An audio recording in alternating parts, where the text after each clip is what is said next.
Roman patrons and artists maintained their enthusiasm for Greek art into early Christian and Byzantine times.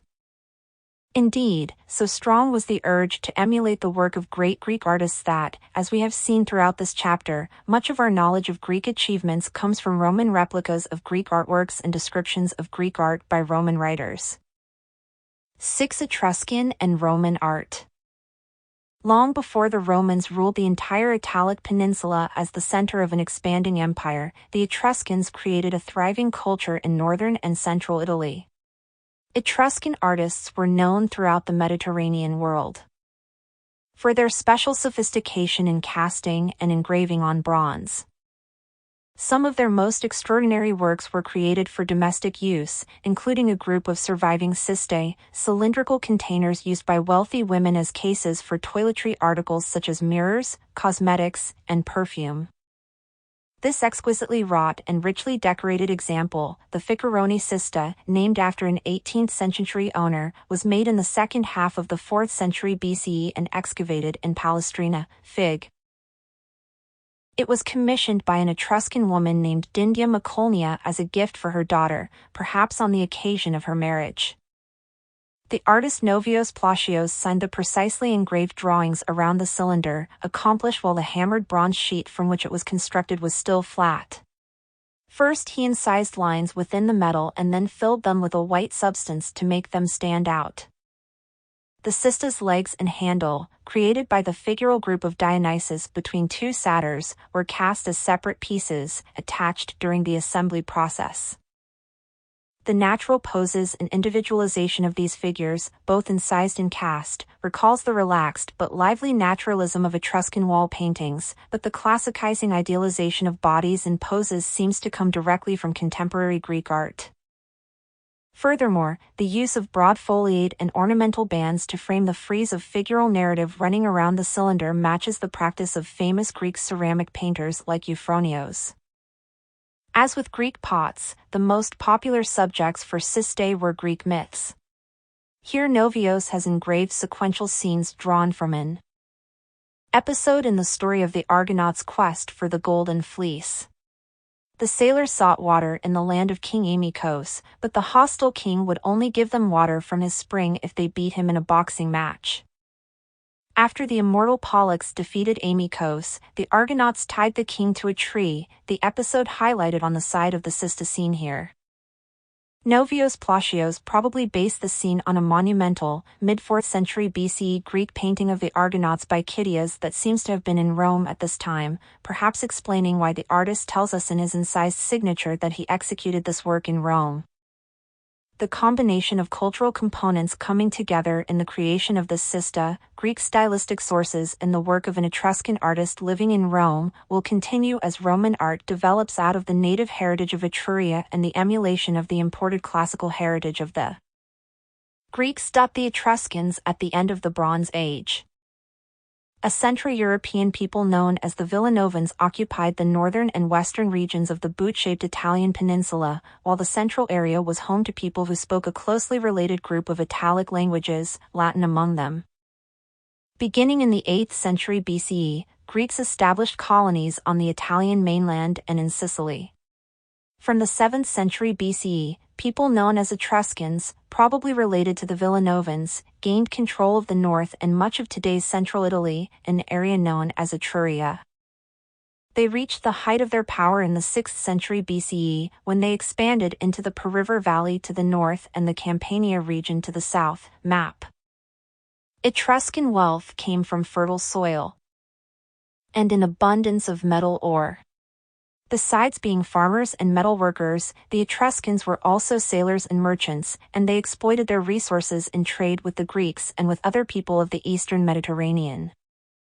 Etruscan artists knew and drew inspiration from Greek and Near Eastern art, assimilating such influences to create a distinctive Etruscan style. Etruscan architecture. In architecture, the Etruscans established patterns of building that would be adopted later by the Romans.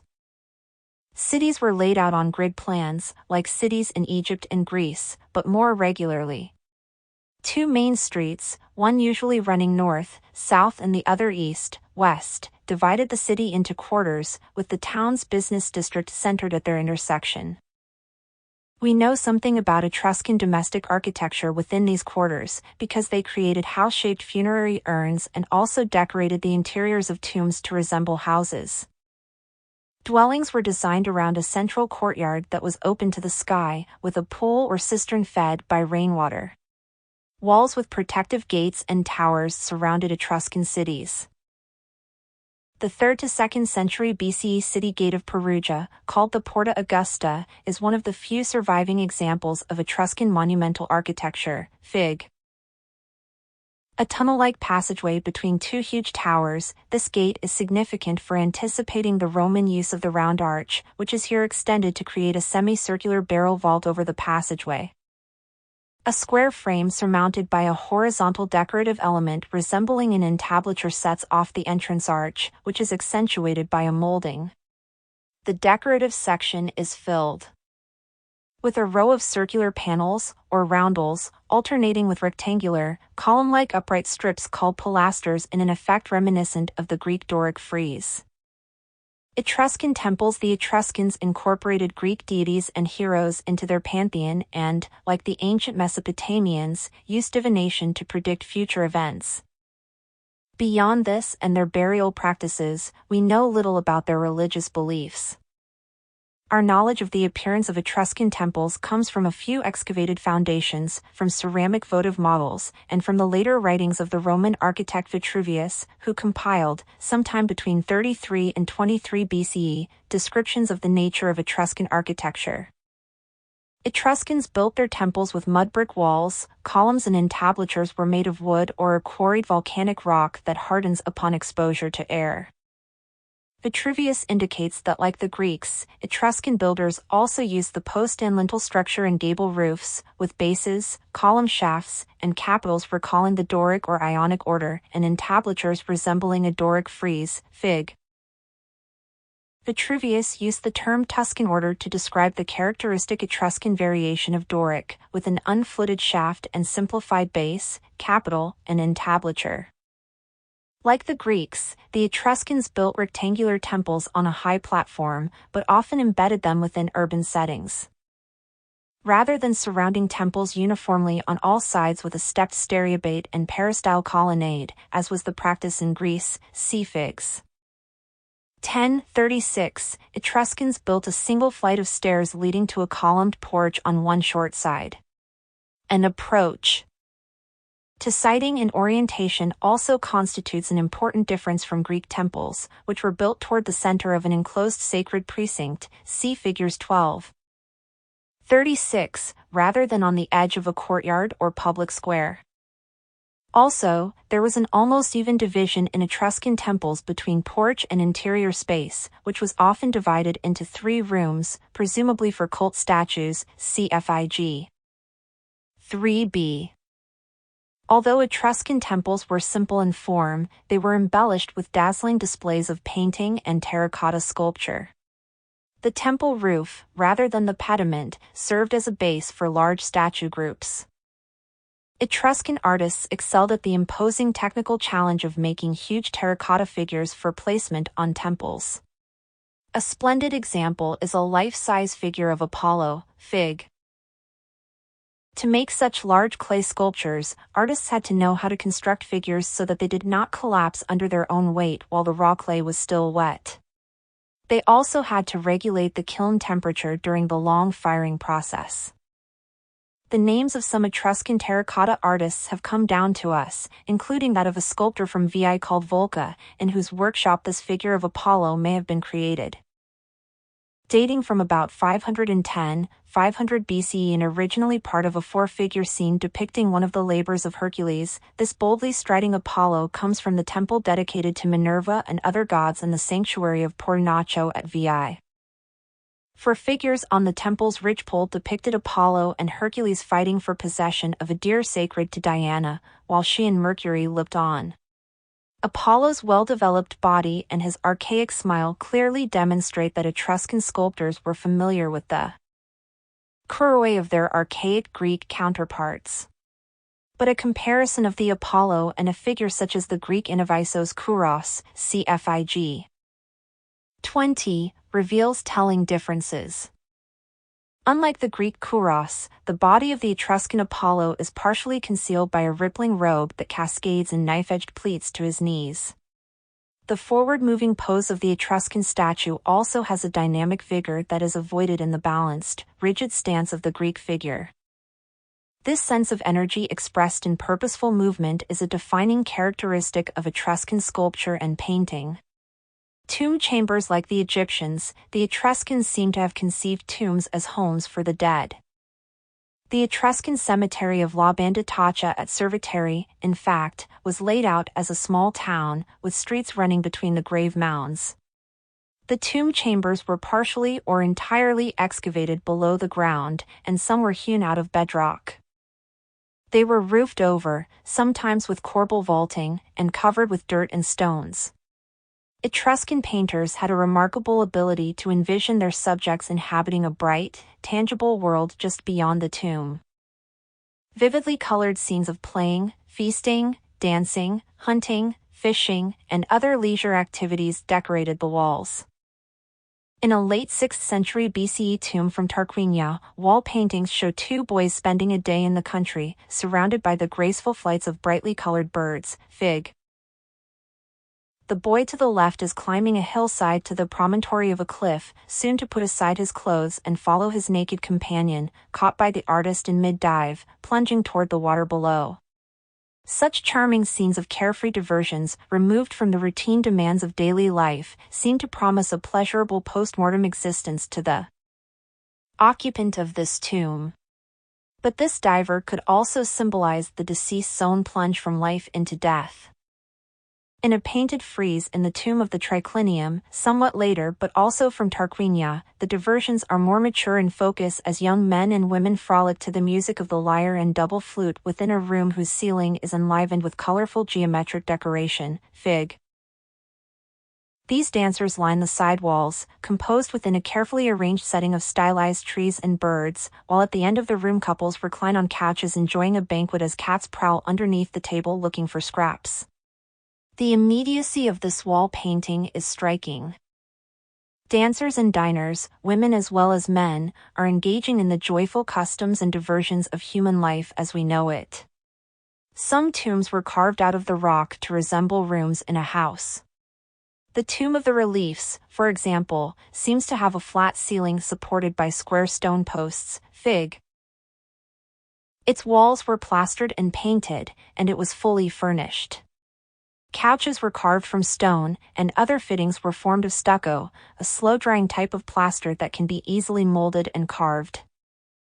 Simulated pots, jugs, robes, axes, and other items were molded and carved to look like real objects hanging on hooks.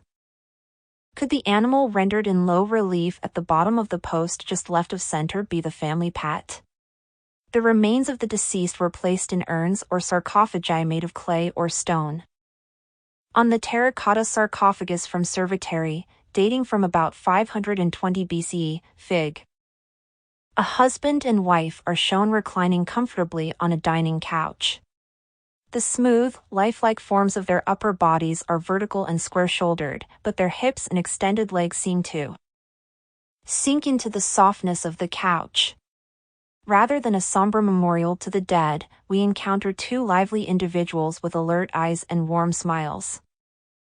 The man once raised a drinking vessel, addressing the viewer with the lively and engaging gesture of a genial host, perhaps offering an invitation to dine with them for eternity or to join them in the sort of convivial festivities recorded in the paintings on the walls of Etruscan tombs. The lid of another Etruscan sarcophagus, slightly later in date and carved of marble rather than molded in clay, also portrays a reclining Etruscan couple, but during a more private moment, fig. 10. Dressed only in their jewelry and just partially sheathed by the light covering that clings to the forms of their bodies, this loving pair has been caught for eternity in a tender embrace, absorbed with each other rather than looking out to engage the viewer. The sculptor of this relief was clearly influenced by Greek classicism in the rendering of human forms, but the human intimacy that is captured here is far removed from the cool, idealized detachment characterizing Greek funerary stelae, cfig. 50. Works in bronze. The Etruscans developed special sophistication in casting and engraving on bronze. Some of the most extraordinary works were created for domestic use, including a group of surviving cistae, cylindrical containers used by wealthy women as cases for toiletry articles such as mirrors.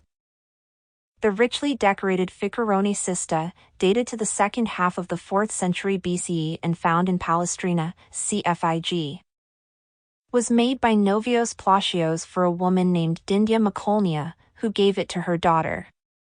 Since Etruscan bronze artists went to work for Roman patrons after Etruscan lands became part of the Roman Republic, distinguishing between Etruscan and early Roman art is often difficult. A head that was once part of a bronze statue of a man may be an example of an important Roman commission from an Etruscan artist. Since it is over life size, this head may have been part of a commemorative work honoring a great man, and the downturned tilt of the head, as well as the flexing of the neck, have led many to propose that it was part of an equestrian figure. Traditionally dated to about 300 BCE, this rendering of a strong, broad face with heavy brows, hawk nose, firmly set lips, and clear-eyed expression is scrupulously detailed. The commanding, deep-set eyes are created with ivory inlay, within which float irises created of glass paste within a ring of bronze. The lifelike effect is further enhanced by added eyelashes of separately cut pieces of bronze. This work is often associated with a set of male virtues that would continue to be revered by the Romans: stern seriousness, strength of character, the age-worn appearance of a life well lived, and the wisdom and sense of purpose it confers. Etruscan art and architectural forms left an indelible stamp on the art and architecture of early Rome that was rivaled only by the influence of Greece. By 88 BCE, when the Etruscans were granted Roman citizenship, their art had already been absorbed into that of Rome. The Romans at the same time that the Etruscan civilization was flourishing, the Latin-speaking inhabitants of Rome began to develop into a formidable power. For a time, kings of Etruscan lineage ruled them, but in 509 BCE the Romans overthrew them and formed a republic centered in Rome. The Etruscans themselves were absorbed by the Roman Republic at the end of the 3rd century BCE, by which time Rome had steadily expanded its territory in many directions. The Romans unified what is now Italy and, after defeating their rival, the North African city-state of Carthage, they established an empire that encompassed the entire Mediterranean region. See map. At its greatest extent, in the early 2nd century CE, the Roman Empire reached from the Euphrates River, in southwest Asia, to Scotland. It ringed the Mediterranean Sea, Mare Nostrum, or our sea, the Romans called it. Those who were conquered by the Romans gradually assimilated Roman legal, administrative, and cultural structures that endured for some 5 centuries, and in the eastern Mediterranean until the 15th century CE, and left a lasting mark on the civilizations that emerged in Europe. The Romans themselves assimilated Greek gods, myths, and religious beliefs and practices into their state religion. During the imperial period, they also deified some of their emperors posthumously. Worship of ancient gods mingled with homage to past rulers, oaths of allegiance to the living ruler made the official religion a political duty. Religious worship became increasingly ritualized, perfunctory, and distant from the everyday life of most people. Many Romans adopted the so-called mystery religions of the people they had conquered. Worship of Isis and Osiris from Egypt, Cybele from Anatolia, the hero god Mithras from Persia, and the single, all-powerful god of Judaism and Christianity from Palestine challenged the Roman establishment. These unauthorized religions flourished alongside the state religion, with its Olympian deities and deified emperors, despite occasional government efforts to suppress them. The Republic, 509-27 BCE. Early Rome was governed by kings and an advisory body of leading citizens called the Senate. The population was divided into 2 classes, a wealthy and powerful upper class, the patricians, and a lower class, the plebeians. In 509 BCE, Romans overthrew the last Etruscan king and established the Roman Republic as an oligarchy, a government by aristocrats, that would last about 450 years. As a result of its stable form of government, and especially of its encouragement of military conquest, by 275 BCE Rome controlled the entire Italian peninsula. By 146 BCE, Rome had defeated its great rival, Carthage, on the north coast of Africa and taken control of the western Mediterranean. By the mid-2nd century BCE, Rome had taken Macedonia and Greece, and by 44 BCE, it had conquered most of Gaul as well as the eastern Mediterranean. See map. Egypt remained independent until Octavian defeated Mark Antony and Cleopatra at the Battle of Actium in 31 BCE. During the Republic, Roman art was rooted in its Etruscan heritage, but territorial expansion brought wider exposure to the arts of other cultures. Like the Etruscans, the Romans admired Greek art. As Horace wrote, captive Greece conquered her savage conquerors and brought the arts to rustic Latium. The Romans used Greek designs and Greek orders in their architecture, imported Greek art, and employed Greek artists. In 146 BCE, for example, they stripped the Greek city of Corinth of its art treasures and shipped them back to Rome. Portrait sculptors of the Republican period sought to create lifelike images based on careful observation of their subjects, objectives that were related to the Romans' veneration of their ancestors and the making and public displaying of death masks of deceased relatives.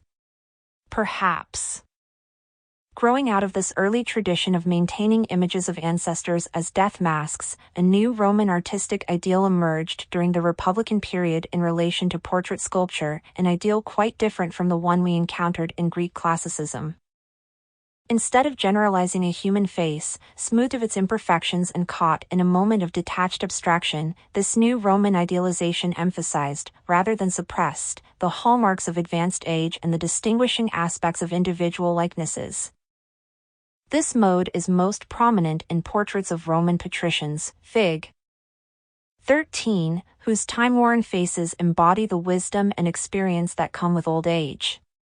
Frequently we take these portraits of wrinkled elders at face value as highly realistic and faithful descriptions of actual human beings, contrasting Roman realism with Greek idealism, but there is good reason to think that these portraits actually conform to a particularly Roman type of idealization that underscores the effects of aging on the human face.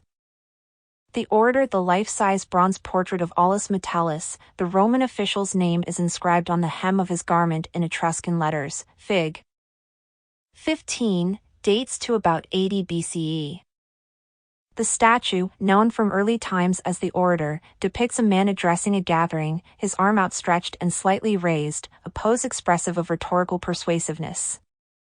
The orator wears sturdy laced leather boots and a folded and draped toga, the characteristic garment of a Roman senator.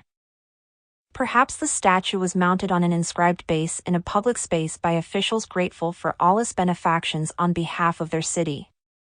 The denarius of Julius Caesar. The propaganda value of portraits was not lost on Roman leaders. In 44 BCE, Julius Caesar issued a denarius bearing his portrait, Fig. 16, conforming to the Roman ideal of advanced age.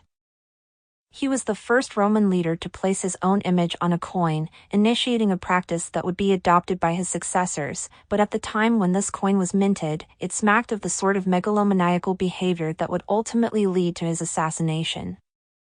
Perhaps it is for this reason that Caesar underscores his age, and thus his old-fashioned respectability, in this portrait, which reads as a mark of his traditionalism as a senator.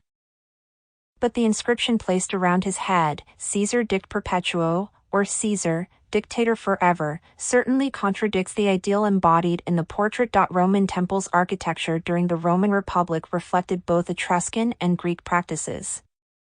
Like the Etruscans, the Romans built urban temples in commercial centers as well as in special sanctuaries. An early example is a small rectangular temple standing on a raised platform or podium beside the Tiber River in Rome, Fig. 18, probably from the 2nd century BCE and perhaps dedicated to Portunus, the god of harbors and ports. This temple uses the Etruscan system of a rectangular cella and a front porch at one end reached by a broad, inviting flight of steps, but the Roman architects have adopted the Greek Ionic order. with full columns on the porch and half columns engaged around the exterior walls of the cella, cfig. 18b, and a continuous frieze in the entablature. The overall effect resembles a Greek temple, but there are two major differences. First, Roman architects liberated the form of the column from its post and lintel structural roots and engaged it onto the surface of the wall as a decorative feature. Second, while a Greek temple encourages viewers to walk around the building and explore its uniformly articulated sculptural mass, Roman temples are defined in relation to interior spaces, which visitors are invited to enter through one opening along the longitudinal axis of a symmetrical plan. By the 1st century BCE, nearly 1 million people lived in Rome, which had evolved into the capital of a formidable commercial and political power with a growing overseas empire. As long as Republican Rome was essentially a large city-state, its form of government, an oligarchy under the control of a senate, remained feasible. But as the empire around it grew larger and larger, a government of competing senators and military commanders could not enforce taxation and maintain order in what was becoming a vast and complicated territorial expanse. As governance of the republic began to fail, power became concentrated in fewer and fewer leaders until it was ruled by one man, an emperor, rather than by the Senate. The early empire, 27 BCE, 96 CE. The first Roman emperor was born Octavian in 63 BCE. When he was only 18 years old, his brilliant great-uncle, Julius Caesar, adopted him as son and heir, recognizing in him qualities that would make him a worthy successor. Shortly after Julius Caesar refused the Senate's offer of the imperial crown, early in 44 BCE, he was murdered by a group of conspirators, and the 19-year-old Octavian stepped up. Over the next 17 spectacular years, as general, politician, statesman, and public relations genius, Octavian vanquished warring internal factions and brought peace to fractious provinces. By 27 BCE, the Senate had conferred on him the title of Augustus. Assisted by his astute and pragmatic second wife, Livia, Augustus led the state and the empire for 45 years. He established efficient rule and laid the foundation for an extended period of stability, domestic peace, and economic prosperity known as the Pax Romana, which lasted over 200 years. In 12 BCE he was given the title Pontifex Maximus, becoming the empire's highest religious official as well as its political leader. Conquering and maintaining a vast empire required not only the inspired leadership and tactics of Augustus, but also careful planning, massive logistical support, and great administrative skill. Some of Rome's most enduring contributions to Western civilization reflect these qualities: its system of law, its governmental and administrative structures, and its sophisticated civil engineering and architecture. To facilitate the development and administration of the empire, as well as to make city life comfortable and attractive to its citizens, the Roman state undertook building programs of unprecedented scale and complexity, mandating the construction of central administrative and legal centers, recreational facilities, temples, markets, theaters, public baths, aqueducts, middle-class housing, and even entire new towns. To accomplish these tasks without sacrificing beauty, efficiency, and human well-being, Roman builders and architects developed rational plans using easily worked but durable materials and highly sophisticated engineering methods. To move their armies about efficiently, to speed communications between Rome and the farthest reaches of the empire, and to promote commerce, the Romans built a vast and complex network of roads and bridges. Many modern European highways still follow the lines laid down by Roman engineers. Some Roman bridges are still in use, and Roman-era foundations underlie the streets of many cities. Art in the age of Augustus. Roman artists of the Augustan age created a new style, a new Roman form of idealism that, though still grounded in the appearance of the everyday world, is heavily influenced by a revival of Greek classical ideals. They enriched the art of portraiture in both official images and representations of private individuals, they recorded contemporary historical events on public monuments, and they contributed unabashedly to Roman imperial propaganda.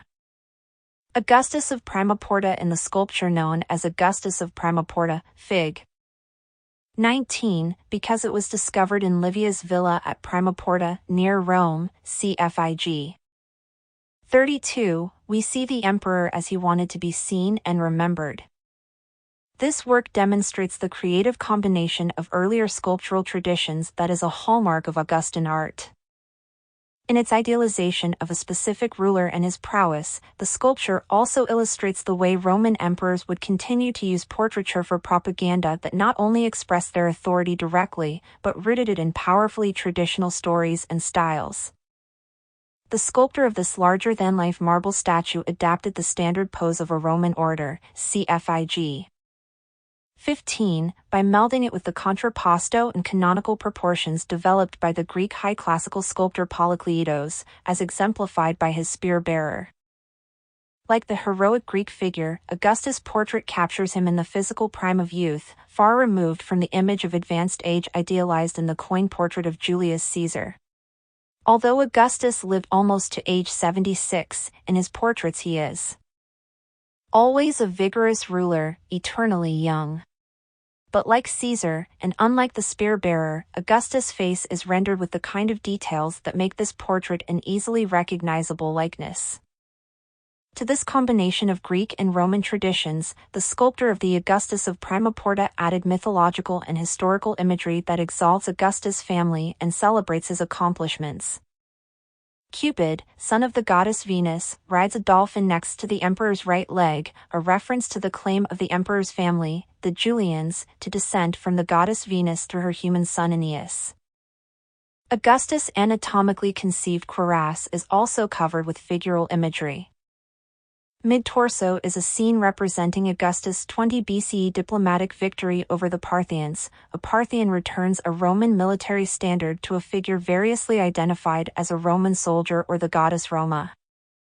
Looming above the scene at the top of the cuirass is a celestial deity who holds an arched canopy, implying that the piece signified by the scene below has cosmic implications. The personification of the earth at the bottom of the cuirass holds an overflowing cornucopia, representing the prosperity brought by Augustan peace. Another Augustan monument that synthesizes Roman traditions and Greek classical influence to express the peace and prosperity that Augustus brought to Rome is the Arapaces Augusti. The processional friezes on the exterior sides of the enclosure wall clearly reflect classical Greek works like the Ionic frieze of the Parthenon, cfig. 40, with their three-dimensional figures wrapped in revealing draperies that also create rhythmic patterns of rippling folds. But unlike the Greek sculptors of the Parthenon, the Roman sculptors of the Arapaces depicted actual individuals participating in a specific event at a known time.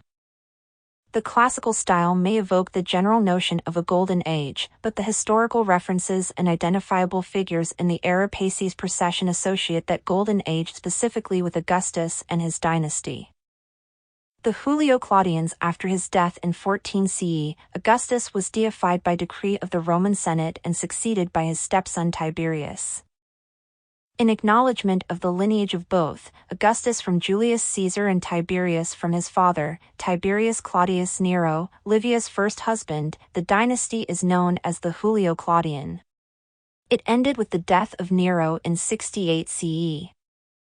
An exquisite large onyx cameo known as the Gemma Augustea glorifies Augustus as triumphant over barbarians and as the deified emperor, Fig. 23. The emperor, crowned with a victor's wreath, sits at the center right of the upper register. He has assumed the pose and identity of Jupiter, the king of the gods. An eagle, sacred to Jupiter, stands at his feet. Sitting next to him is a personification of Rome that seems to have Livia's features. The sea goat in the roundel between them may represent Capricorn, the emperor's zodiac sign. Tiberius, as the adopted son of Augustus, steps out of a chariot at far left, returning victorious from the German front, prepared to assume the imperial throne as Augustus' chosen heir. Below this realm of godlike rulers, Roman soldiers are raising a post or standard on which armor captured from the defeated enemy is displayed as a trophy. The cowering, shackled barbarians on the bottom right wait to be tied to it. The artist of the Gemma Augustea brilliantly combines idealized, heroic figures based on classical Greek art with recognizable Roman portraits, the dramatic action of Hellenistic art with Roman attention to descriptive detail and historical specificity. Roman cities and the Roman home in good times and bad, individual Romans, like people everywhere at any time, tried to live a decent or even comfortable life with adequate shelter, food, and clothing. The Romans loved to have contact with the natural world. The middle classes enjoyed their gardens, wealthy city dwellers maintained rural estates, and Roman emperors had country villas that were both functioning farms and places of recreation. Wealthy Romans even brought nature indoors by commissioning artists to paint landscapes on the interior walls of their homes. Through the efforts of the modern archaeologists who have excavated them, Roman cities and towns, houses, apartments, and country villas still evoke for us the ancient Roman way of life with amazing clarity. Roman cities. Roman architects who designed new cities or who expanded and rebuilt existing ones based the urban plan on the layout of Roman army camps. Like Etruscan towns, they were designed as a grid with two bisecting main streets crossing at right angles to divide the layout into quarters. The Forum and other public buildings were generally located at this intersection, where the commander's headquarters was placed in a military camp. Much of the housing in a Roman city consisted of brick apartment blocks called insulae. These apartment buildings had internal courtyards, multiple floors joined by narrow staircases, and occasionally overhanging balconies. City dwellers, then as now, were social creatures who spent much of their lives in public. Markets, squares, theaters, baths, and neighborhood bars. The city dweller returned to the insulae to sleep, perhaps to eat. Even women enjoyed a public life outside the home, a marked contrast to the circumscribed lives of Greek women. The affluent southern Italian city of Pompeii, a thriving center of between 10,000 and 20,000 inhabitants, gives a vivid picture of Roman city life. In 79 CE, Mount Vesuvius erupted, burying the city under more than 20 feet of volcanic ash and preserving it until its rediscovery and excavation, beginning in the 18th century. Figs. 24. 25. Temples and government buildings surrounded a main square, or forum. Shops and houses lined mostly straight, paved streets, and a protective wall enclosed the heart of the city. The Forum was the center of civic life in Roman cities, as the Agora was in Greek cities. Business was conducted in its basilicas and porticos, religious duties performed in its temples, and speeches delivered in its open square. For recreation, people went to the nearby baths or to events in the theater or amphitheater. Roman houses. Wealthy city dwellers lived in private houses with enclosed gardens and were often fronted by shops facing the street. The Romans emphasized the interior rather than the exterior in such gracious domestic architecture.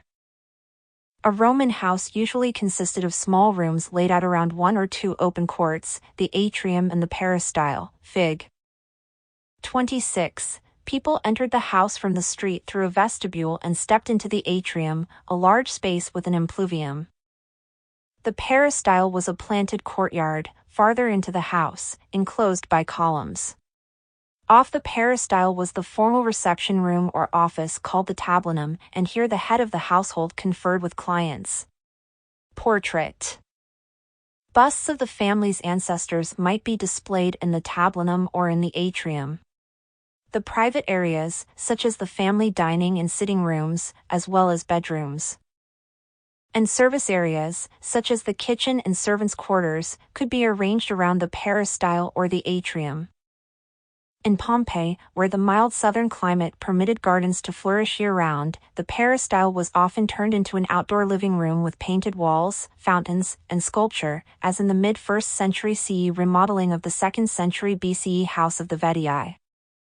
Since Roman houses were designed in relation to a long axis that runs from the entrance straight through the atrium and into the peristyle, visitors were greeted at the door of the house with a deep vista, showcasing the lavish residence of their host and its beautifully designed and planted gardens extending into the distance. Little was known about these gardens until archaeologist Wilhelmina Jastrzębski excavated the peristyle in the house of G. Polybius in Pompeii, beginning in 1973. Earlier archaeologists had usually ignored, or unwittingly destroyed, evidence of gardens, but Jastrzębski developed a new way to find and analyze the layout and the plants cultivated in them. Workers first removed layers of debris and volcanic material to expose the level of the soil as it was before the eruption in 79 CE. They then collected samples of pollen, seeds, and other organic material and carefully injected plaster into underground root cavities. When the surrounding earth was removed, the roots, now in plaster, enabled botanists to identify the types of plants and trees cultivated in the garden and to estimate their size. The garden in the house of Polybius was surrounded on 3 sides by a portico, which protected a large cistern on one side that supplied the house and garden with water. Young lemon trees in pots lined the 4th side of the garden, and nail holes in the wall above the pots indicated that the trees had been espaliered, pruned and trained to grow flat against a support, a practice still in use today. Fig, cherry, and pear trees filled the garden space, and traces of a fruit-picking ladder, wide at the bottom and narrow at the top to fit among the branches, was found on the site. An aqueduct built during the reign of Augustus eliminated Pompeii's dependence on wells and rainwater basins and allowed residents to add pools, fountains, and flowering plants that needed heavy watering to their gardens. In contrast to earlier, unordered plantings, formal gardens with low, clipped borders and plantings of ivy, ornamental boxwood, laurel, myrtle, acanthus, and rosemary, all mentioned by writers of the time, became fashionable. There is also evidence of topiary work, the clipping of shrubs and hedges into fanciful shapes, sculpture, and fountains. The peristyle garden of the House of the Vetii, for example, had more than a dozen fountain statues jetting water into marble basins, cfig. 27. In the most elegant peristyles, mosaic decorations covered the floors, walls, and fountains. Wall painting. The interior walls of Roman houses were plain, smooth plaster surfaces with few architectural moldings or projections. On these invitingly blank fields, artists painted decorations. Some used mosaic, but most employed pigments suspended in a water-based solution of lime and soap, sometimes with a little wax. After such paintings were finished, they were polished with a special metal, glass, or stone burnisher and then buffed with a cloth. Many fine wall paintings in a series of developing styles have come to light through excavations, first in Pompeii and other communities surrounding Mount Vesuvius, near Naples, and more recently in and around Rome. House of the Vetii. Some of the finest surviving Roman wall paintings are found in the Pompeian House of the Vetii, whose peristyle garden we have already explored, cfig. 27. The house was built in conformity to the axial house plan, with entrance leading through atrium to peristyle garden, fig. 28, by 2 brothers, wealthy freed slaves, a Vetius conviva and a Vetius restitutus. Between its damage during an earthquake in 62 CE and the eruption of Vesuvius in 79 CE, the walls of the house were repainted, and this spectacular 4th-style decoration was uncovered in a splendid state of preservation during excavations at the end of the 19th century. A complex combination of painted fantasies fills the walls of a reception room off the peristyle garden, fig. 29. At the base of the walls is a lavish frieze of simulated colored marble revetment, imitating the actual stone veneers that are found in some Roman residences. Above this marble dado are broad areas of pure red or white, onto which are painted pictures resembling framed panel paintings, swags of floral garlands, or unframed figural vignettes. The framed picture here illustrates a Greek mythological scene from the story of Ixion, who was bound by Zeus to a spinning wheel in punishment for attempting to seduce Hera. Between these pictorial fields, and along a long strip above them that runs around the entire room, are fantastic architectural vistas with multicolored columns and undulating entablatures that recede into fictive space through the use of fanciful linear perspective.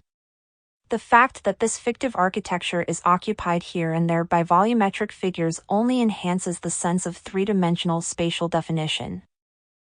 Villas were the country houses of wealthy Romans, and their plans, though resembling town houses, were often more expansive and irregular. The eruption of Vesuvius in 79 CE preserved not only the houses along the city streets within Pompeii, but also the so-called Villa of the Mysteries just outside the city walls. Here a series of elaborate figural murals from the mid-1st century BCE, Fig. 30, seem to portray the initiation rites of a mystery religion, probably the cult of Bacchus, which were often performed in private homes as well as in special buildings or temples. Perhaps this room in this villa was a shrine or meeting place for such a cult to this god of vegetation, fertility, and wine. Bacchus was one of the most important deities in Pompeii. The entirely painted architectural setting consists of a simulated marble dado and, around the top of the wall, an elegant frieze supported by painted pilaster strips. The figural scenes take place on a shallow stage along the top of the dado, with a background of a brilliant, deep red, now known as Pompeian red, that, as we have already seen, was very popular with Roman painters. The tableau unfolds around the entire room, perhaps depicting a succession of events that culminate in the acceptance of an initiate into the cult. The walls of a room from another villa, this one at Boscorial, farther removed from Pompeii and dating slightly later, open onto a fantastic urban panorama, Fig. 31. Surfaces seem to dissolve behind an inner frame of columns and lintels, opening onto a maze of complicated architectural forms, like the painted scenic backdrops of a stage. Indeed, the theater may have inspired this kind of decoration, as the theatrical masks hanging from the lintels seem to suggest. By using a kind of intuitive perspective, the artists have created a general impression of real space beyond the wall. In intuitive perspective, the architectural details follow diagonal lines that the eye interprets as parallel lines receding into the distance, and objects meant to be perceived as far away from the surface plane of the wall are shown gradually smaller and smaller than those intended to appear in the foreground. Close to Rome, the late 1st century BCE paintings on the dining room walls of Livia's villa at Primoporta exemplify yet another approach to creating a sense of expanded space with murals, Fig. 32, instead of rendering a stage set or opening onto an expansive architectural vista. The artists here dissolved wall surfaces by creating the illusion of being on a porch or pavilion looking out over a low wall into an orchard of flowering shrubs and heavily laden fruit trees populated by a variety of wonderfully observed birds, an idealized view of the carefully cultivated natural world. Here the painters used atmospheric perspective, where the world becomes progressively less distinct as it recedes into the distance.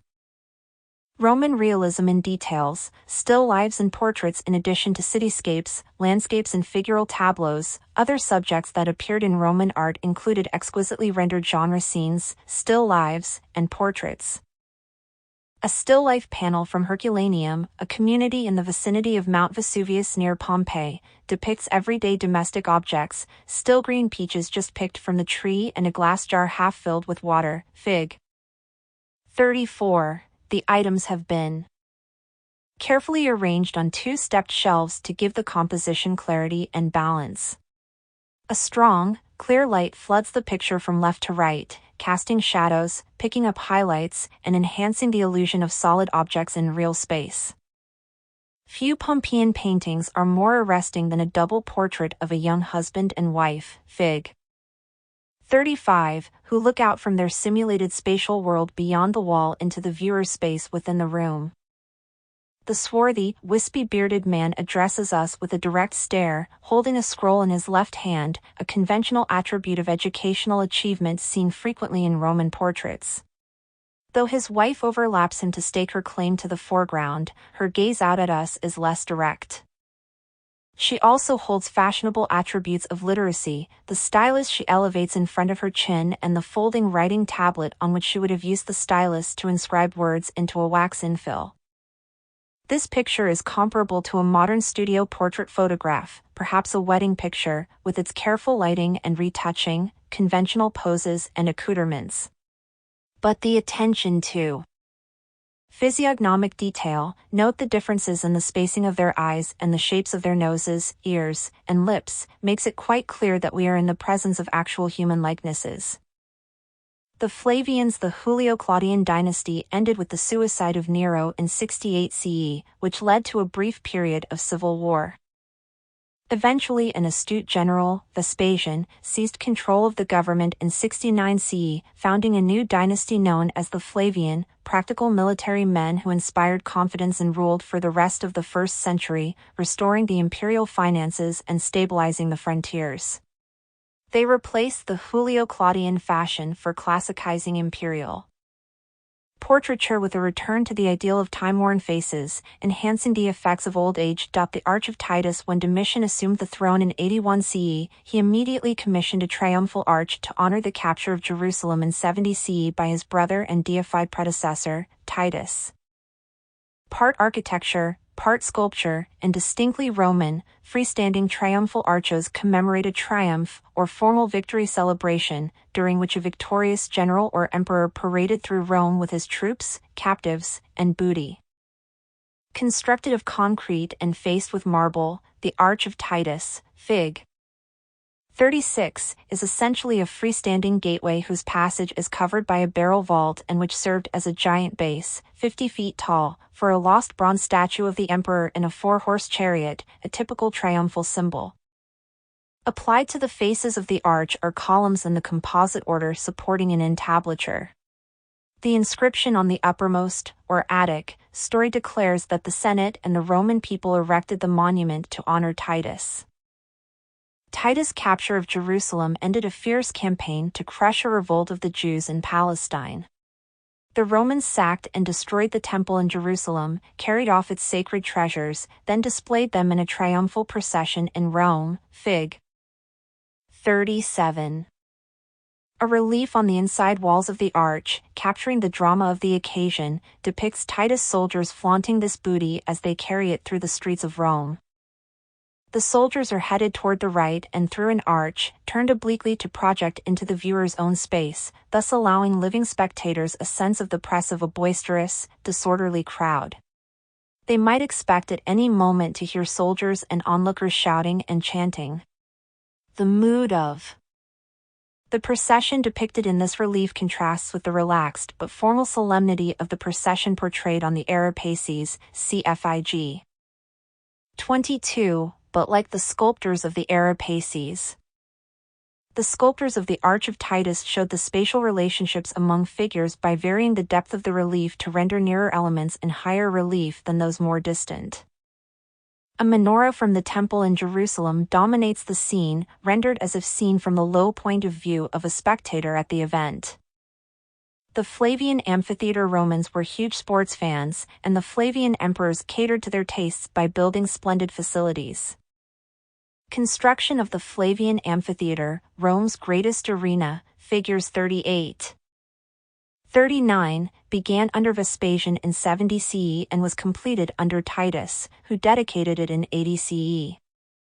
The Flavian amphitheater came to be known as the Colosseum because a gigantic statue of Nero called the Colossus stood next to it. Colosseum is a most appropriate description of this enormous entertainment center. Its outer wall stands 159 feet high. It is an oval, measuring 615 by 510 feet, with a floor 280 by 175 feet.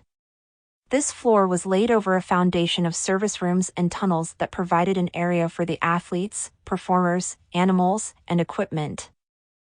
The floor was covered by sand, arena in Latin, hence the English term arena for a building of this type. Roman audiences watched a variety of athletic events, blood sports, and spectacles, including animal hunts, fights to the death between gladiators or between gladiators and wild animals, performances of trained animals and acrobats, and even mock sea battles, for which the arena would be flooded. The opening performances in 80 CE lasted 100 days, during which time it was claimed that 9,000 wild animals and 2,000 gladiators died for the amusement of the spectators. The amphitheater is such a remarkable piece of planning, with easy access, perfect sight lines, and effective crowd control, that stadiums today still use this efficient plan. Some 50,000 spectators could move easily through the 76 entrance doors to the 3 levels of seats, laid over barrel-vaulted access corridors and entrance tunnels, and the standing area at the top. Each spectator had an uninterrupted view of the events below, and the walls on the top level supported a huge awning that could shade the seats. Sailors, who had experience in handling ropes, pulleys, and large expanses of canvas, worked the apparatus that extended the awning. The curving, outer wall of the Colosseum consists of 3 levels of arcades surmounted by a wall-like attic story. Each arch is framed by engaged columns. Entablature-like friezes mark the divisions between levels. Each level also uses a different architectural order, increasing in complexity from bottom to top: the plain Tuscan order on the ground level, Ionic on the second level, Corinthian on the third, and Corinthian pilasters on the fourth. The attic story is broken by small, square windows, which originally alternated with gilded bronze shield-shaped ornaments called cartouches, supported on brackets that are still in place. All these elements are purely decorative. As we saw in the Etruscan Porta Augusta, CFIG, the addition of post and lintel decoration to arched structures was an Etruscan innovation. The systematic use of the orders in a logical succession from sturdy Tuscan to lighter Ionic to decorative Corinthian follows a tradition inherited from Hellenistic architecture. This orderly, dignified, and visually satisfying way of organizing the facades of large buildings is still popular. Unfortunately, much of the Colosseum was dismantled in the Middle Ages as a source of marble, metal fittings, and materials for buildings such as churches. Portrait sculpture Roman patrons continued to expect recognizable likenesses in their portraits, but this did not preclude idealization. A portrait sculpture of a young Flavian woman, Fig. 40, is idealized in a manner similar to the Augustus of Primoporta, CFIG. 19. Her well-observed, recognizable features, a strong nose and jaw, heavy brows, deep-set eyes, and a long neck, contrast with the smoothly rendered flesh and soft, sensual lips. Her hair is piled high in an extraordinary mass of ringlets following the latest court fashion. Executing the head required skillful chiseling and drill work, a technique for rapidly cutting deep grooves with straight sides, used here to render the holes in the center of the curls. The overall effect, especially from a distance, is quite lifelike, as the play of natural light over the subtly sculpted marble surfaces simulates the textures of real skin and hair. A contemporary bust of an older woman, Fig. 41, presents a strikingly different image of its subject. Although she also wears her hair in the latest fashion, it is less elaborate and less painstakingly confected and carved than that of her younger counterpart. The work emphasizes not the fresh sheen of an unblemished face, but a visage clearly marked by the passage of time during a life well lived. We may regard this portrait as less idealized and more naturalistic, but for a Roman viewer, it conformed to an ideal of age and accomplishment by showcasing signs of aging facial features. Cherished since the Republican period as reflections of virtue and venerability. The high imperial art of Trajan and Hadrian. Domitian, the last Flavian emperor, was assassinated in 96 CE and succeeded by a senator, Nerva, who designated as his successor Trajan, a general born in Spain who had commanded Roman troops in Germany. For nearly a century, the empire was under the control of brilliant administrators. Instead of depending on the vagaries of fate to produce intelligent heirs, the emperors Nerva, Trajan, Hadrian, and Antoninus Pius, but not his successor, Marcus Aurelius, each selected an able administrator to follow him, thus adopting his successor. Italy and the provinces flourished, and official and private patronage of the arts increased. Under Trajan, the empire reached its greatest territorial expanse. By 106 CE, he had conquered Dacia, roughly present-day Romania, see map. And his successor, Hadrian, consolidated the empire's borders and imposed far-reaching social, governmental, and military reforms. Hadrian was well-educated and widely traveled, and his admiration for Greek culture spurred new building programs and classicizing works of art throughout the empire. Unfortunately, Marcus Aurelius broke the tradition of adoption and left his son, Commodus, to inherit the throne. Within 12 years, Commodus had destroyed the stable government his predecessors had so carefully built. Imperial architecture. The Romans believed their rule extended to the ends of the Western world, but the city of Rome remained the nerve center of the empire. During his long and peaceful reign, Augustus had paved the city's old Republican Forum, restored its temples and basilicas, and followed Julius Caesar's example by building an imperial forum. These projects marked the beginning of a continuing effort to transform the capital into a magnificent monument to imperial rule. Such grand structures as the imperial forums, the Colosseum, the Circus Maximus, the Pantheon, and aqueducts stood amid the temples, baths, warehouses, and homes in the city center as expressions of successive emperors' beneficence and their desire to leave their mark on, and preserve their memory in, the capital. A model of Rome's city center makes apparent the dense building plan, Fig. 42. The Forum of Trajan. The last and largest imperial forum was built by Trajan about 110–113 CE and finished under Hadrian about 117 CE on a large piece of property next to the earlier forums of Augustus and Julius Caesar, Fig. 43. For this major undertaking, Trajan chose a Greek architect, Apollodorus of Damascus, who was experienced as a military engineer. A straight, central axis leads from the Forum of Augustus through a triple-arched gate surmounted by a bronze chariot group into a large, colonnaded square with a statue of Trajan on horseback at its center. Closing off the courtyard at the north end was the Basilica Ulpa, Fig. 44, dedicated in c. 112 CE, and named for the family to which Trajan belonged. A basilica was a large, rectangular building with an extensive interior space, adaptable for a variety of administrative governmental functions. The Basilica Ulpia was a court of law, but other basilicas served as imperial audience chambers, army drill halls, and schools. The Basilica Ulpia was a particularly grand interior space, 385 feet long and 182 feet wide.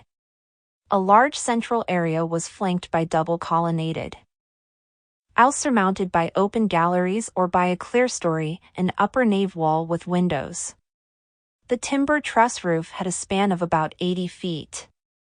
The two apses, rounded extensions at each end of the building, provided imposing settings for judges when the court was in session. During the site preparation for Trajan's Forum, part of a commercial district had to be raised and excavated. To make up for the loss, Trajan ordered the construction of a handsome public market, Figs. 45. 46. The market, comparable in size to a large modern shopping mall, had more than 150 individual shops on several levels and included a large groin-vaulted main hall. In compliance with a building code that was put into effect after a disastrous fire in 64 CE, the market, like most Roman buildings of the time, was constructed of concrete faced with brick, with only occasional detailing in stone and wood. Behind the Basilica Ulpia stood twin libraries built to house the emperor's collections of Latin and Greek manuscripts. These buildings flanked an open court, the location of the great spiral column that became Trajan's tomb when Hadrian placed a golden urn containing his predecessor's ashes in its base. The column commemorated Trajan's victory over the Dacians and was erected either c. 113 CE, at about the same time as the Basilica Ulpia, or by Hadrian after Trajan's death in 117 CE. The column of Trajan. The relief decoration on the column of Trajan spirals upward in a band that would stretch almost 625 feet if laid out straight. Like a giant, unfurled version of the scrolls housed in the libraries next to it, the column presents a continuous pictorial narrative of the Dacian campaigns of 102, 103 and 105, 106 c. Fig. 47. The remarkable sculpture includes more than 2,500 Individual figures linked by landscape and architecture, and punctuated by the recurring figure of Trajan. The narrative band slowly expands from about 3 feet in height at the bottom, near the viewer, to 4 feet at the top of the column, where it is farther from view. The natural and architectural elements in the scenes have been kept small so the important figures can occupy as much space as possible. The scene at the beginning of the spiral, at the bottom of the column, shows Trajan's army crossing the Danube River on a pontoon bridge to launch the first Dacian campaign of 101 CE, Fig. 48. Soldiers construct battlefield headquarters in Dacia from which the men on the frontiers will receive orders, food, and weapons. In this spectacular piece of imperial ideology or propaganda, Trajan is portrayed as a strong, stable, and efficient commander of a well-run army, and his barbarian enemies are shown as worthy opponents of Rome. The Pantheon, perhaps the most remarkable ancient building surviving in Rome, and one of the marvels of world architecture in any age, is a temple to Mars, Venus, and the divine Julius Caesar known as the Pantheon, Fig. 49. Although this magnificent monument was designed and constructed during the reigns of Emperors Trajan and Hadrian, the long inscription on the architrave states that it was built by Marcus Agrippa, son of Lucius, who was consul 3 times. Agrippa, the son-in-law and valued advisor of Augustus, sponsored a building on this site in 27-25 BCE. After a fire in 80 CE, Domitian either restored the Pantheon or built a new temple, which burned again after being struck by lightning in 110 CE. Although there has been a strong scholarly consensus that it was Hadrian who reconstructed the building in its current state in 118-128 CE, a recent study of the brick stamps has argued convincingly that the Pantheon was begun soon after 110 under Trajan, but only completed during the reign of his successor, Hadrian. This spectacular and influential design may represent another work of Apollodorus of Damascus. The current setting of the temple gives little suggestion of its original appearance. Centuries of dirt and street construction hide its podium and stairs. Attachment holes in the pediment indicate the placement of bronze sculpture, perhaps an eagle within a wreath, the imperial Jupiter. Today we can see the sides of the rotunda flanking the entrance porch, but when the Pantheon was constructed, the facade of this porch, resembling the facades of typical, rectangular temples, was literally all viewers could see of the building. Since their approach was controlled by an enclosed courtyard, cfig. 42, the actual circular shape of the Pantheon was concealed. Viewers were therefore surprised to pass through the rectilinear and restricted aisles of the portico and the huge main door to encounter the gaping space of the giant rotunda surmounted by a vast, bowl-shaped dome, 143 feet in diameter and 143 feet from the floor at its summit, Figs. 50. 51. Even without the controlled courtyard approach, encountering this glorious space today is still an overwhelming experience, for many of us, one that is repeated on successive visits to the rotunda. Standing at the center of this hemispherical temple, Fig. 52, the visitor feels isolated from the outside world and intensely aware of the shape and tangibility of the luminous space itself. Our eyes are drawn upward over the patterns made by the sunken panels, or coffers, in the dome ceiling to the light entering the 29-foot wide oculus, or round central opening, which illuminates a brilliant circle against the surface of the dome. This disk of light moves around this microcosm throughout the day like a sun. Clouds can be seen traveling across the opening on some days, on others, rain falls in and then drains off through conduits on the floor planned by the original engineer. Occasionally a bird flies in. The simple shape of the Pantheon's dome belies its sophisticated design and engineering, cfig. 52, marble veneer and 2 tiers of richly colored architectural detail conceal the internal brick arches and concrete structure of the 20-foot thick walls of the rotunda. More than half of the original decoration, a wealth of columns, pilasters, and entablatures, survives.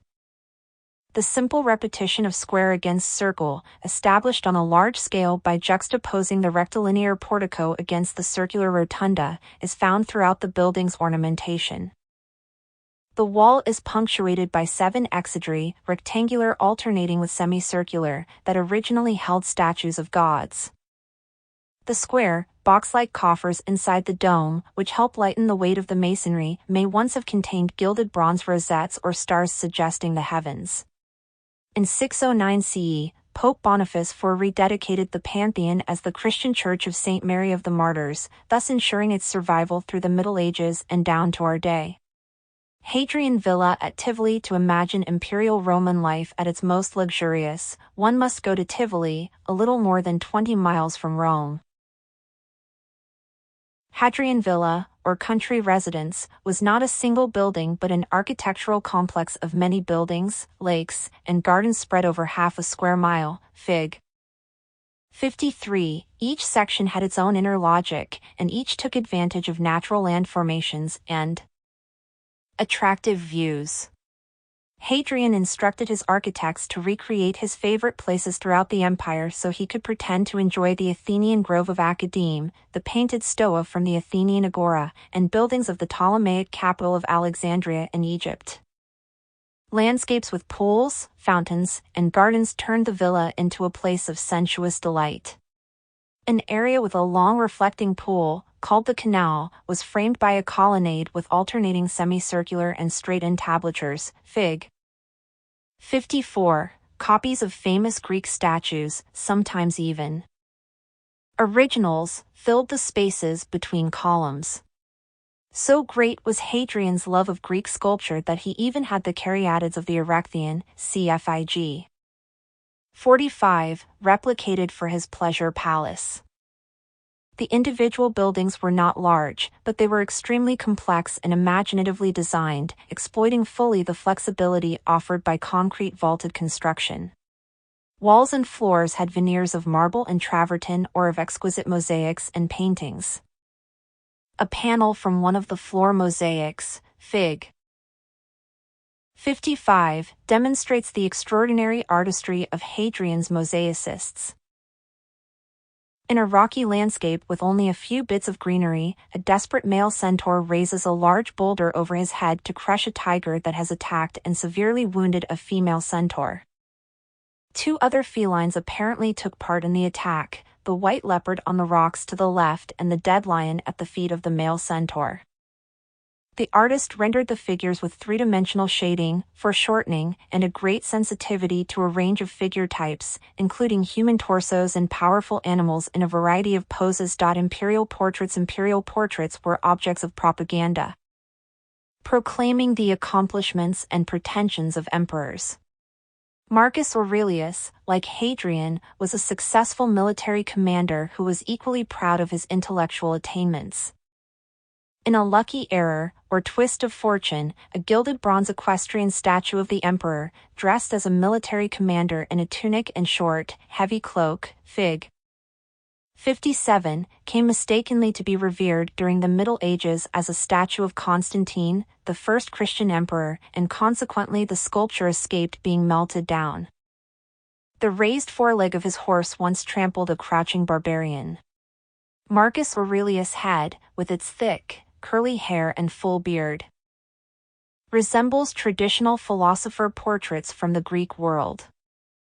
The emperor wears no armor and carries no weapons. Like Egyptian kings, he conquers effortlessly by divine will. And like his illustrious predecessor Augustus, he reaches out to those around him in a rhetorical gesture of address. It is difficult to create an equestrian portrait in which the rider stands out as the dominant figure without making the horse look too small.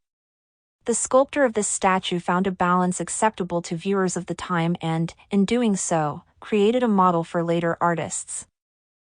Marcus Aurelius was succeeded as emperor by his son Commodus, a man without political skill, administrative competence, or intellectual distinction.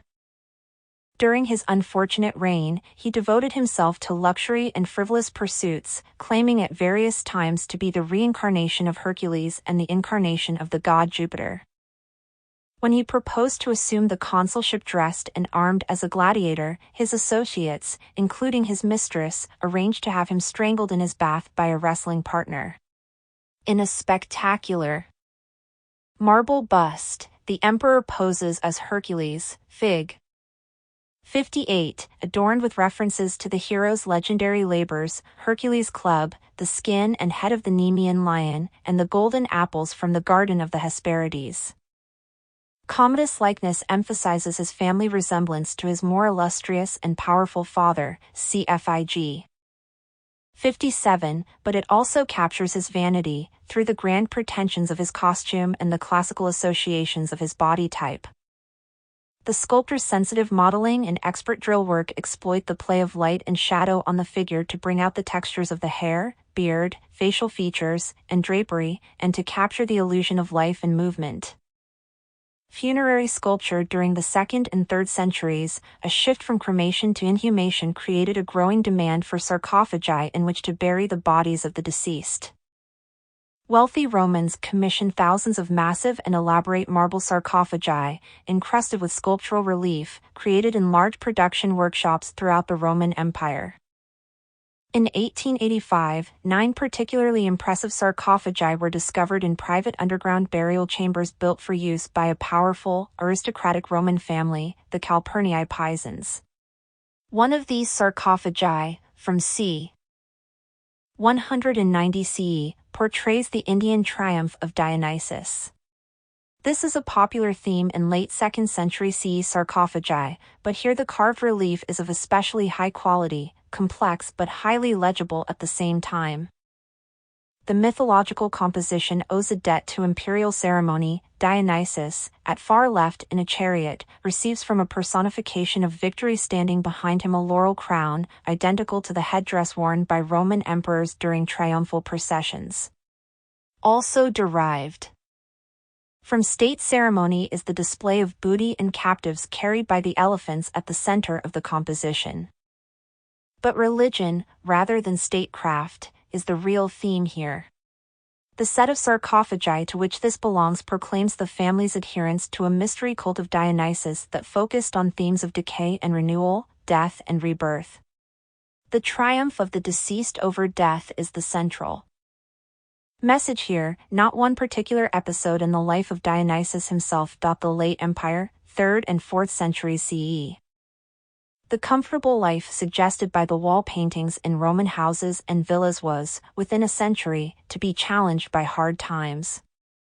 The reign of Commodus marked the beginning of a period of political and economic decline. Barbarian groups had already begun moving into the empire in the time of Marcus Aurelius. Now they pressed on Rome's frontiers. Many crossed the borders and settled within them, disrupting provincial governments. As perceived threats spread throughout the empire, imperial rule became increasingly authoritarian. Eventually, the army controlled the government, and the imperial guards set up and deposed rulers almost at will, often selecting candidates from among poorly educated, power-hungry provincial leaders in their own ranks. The Severan dynasty, despite the pressures brought by political and economic change, the arts continued to flourish under the Severan emperors who succeeded Commodus. Septimius Severus, who was born in Africa, and his Syrian wife, Julia Domna, restored public buildings, commissioned official portraits, and revitalized the old cattle market in Rome into a well-planned center of bustling commerce. Their sons, Geta and Caracalla, succeeded Septimius Severus as co-emperors in 211 CE, but Caracalla murdered Geta in 212 CE and then ruled alone until he in turn was murdered in 217 CE. Portraits of Caracalla. The Emperor Caracalla appears in his portraits as a fierce and courageous ruler, capable of confronting Rome's enemies and safeguarding the security of the Roman Empire. In the example shown here, Fig. 59, the sculptor has enhanced the intensity of the emperor's expression by producing strong contrasts of light and dark with careful chiseling and drill work. Even the marble eyes have been drilled and engraved to catch the light in a way that makes them dominate his expression. The contrast between this style and that of the portraits of Augustus is a telling reflection of the changing character of imperial rule. Augustus envisioned himself as the suave initiator of a golden age of peace and prosperity. Caracalla presents himself as a no-nonsense ruler of iron-fisted determination, with a militaristic, close-cropped haircut and a glare of fierce intensity. The Baths of Caracalla. The year before his death in 211 CE, Septimius Severus had begun a popular public works project, the construction of magnificent new public baths on the southeast side of Rome as a new recreational and educational center. Caracalla completed and inaugurated the baths today known by his name in 217 CE. The impressive brick and concrete structure was hidden under a sheath of colorful marble and mosaic. The builders used soaring groin and barrel vaults, which allow the maximum space with the fewest possible supports. The groin vaults also made possible large windows in every bay. Windows were important, since the baths depended on natural light and could only be opened during daylight hours. The Baths of Caracalla, Fig. 60, were laid out on a strictly symmetrical plan. The bathing facilities were grouped in the center of the main building to make efficient use of the below-ground furnaces that heated them and to allow bathers to move comfortably from hot to cold pools and then finish with a swim. Many other facilities, exercise rooms, shops, latrines, and dressing rooms, were housed on each side of the bathing block. The bath buildings alone covered 5 acres. The entire complex, which included gardens, a stadium, libraries, a painting gallery, auditoriums, and huge water reservoirs, covered an area of 50 acres. The soldier emperors following the assassination of the last Severan emperor by one of his military commanders in 235 CE, Rome was plunged into a period of anarchy that lasted for 50 years.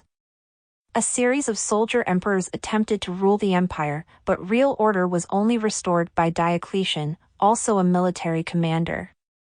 This brilliant politician and general reversed the empire's declining fortunes, but he also initiated an increasingly autocratic form of rule, and the social structure of the empire became increasingly rigid. To divide up the task of defending and administering the Roman world and to assure an orderly succession, in 286 CE Diocletian divided the empire in 2 parts. According to his plan, he would rule in the east with the title of Augustus, while another Augustus, Maximian, would rule in the west. Then, in 293 CE, he devised a form of government called a tetrarchy, or rule of 4, in which each Augustus designated a subordinate and heir, who held the title of Caesar. And the Roman Empire, now divided into 4 quadrants, would be ruled by 4 individuals. Tetrarchic portraiture. Diocletian's political restructuring is paralleled by the introduction of a radically new, hard style of geometricized abstraction, especially notable in portraits of the tetrarchs themselves. A powerful bust of a tetrarch, startlingly alert with searing eyes, Fig. 61, embodies this stylistic shift toward the antithesis of the suave classicism seen in the portrait of Commodus as Hercules, cfig. 58. There is no clear sense of likeness. Who this individual is seems to be less significant than the powerful position he holds. Some art historians have interpreted this change in style as a conscious embodiment of Diocletian's new concept of government, while others have pointed to parallels with the provincial art of Diocletian's Dalmatian homeland or with the Neoplatonic aesthetics of idealized abstraction promoted by Plotinus, a 3rd century CE philosopher who was widely read in the late Roman world. In any event, these riveting works represent not a degeneration of the classical tradition but its conscious replacement by a different aesthetic viewpoint, militaristic, severe, and abstract rather than suave, slick, and classicizing. This new mode is famously represented by an actual sculptural group of the Tetrarchs, Fig. 62. The 4 figures are nearly identical, except that the senior Augusti have beards while their juniors, the Caesars, are clean-shaven. Dressed in military garb and clasping swords at their sides, they embrace each other in a show of imperial unity, proclaiming an alliance rooted in strength and vigilance. The sculpture is made of porphyry, an extremely hard, purple stone from Egypt that was reserved for imperial use, cfig. 61. The Basilica at Trier. The Tetrarchs ruled the empire from administrative headquarters in Milan, Trier, Thessaloniki, and Nicomedia.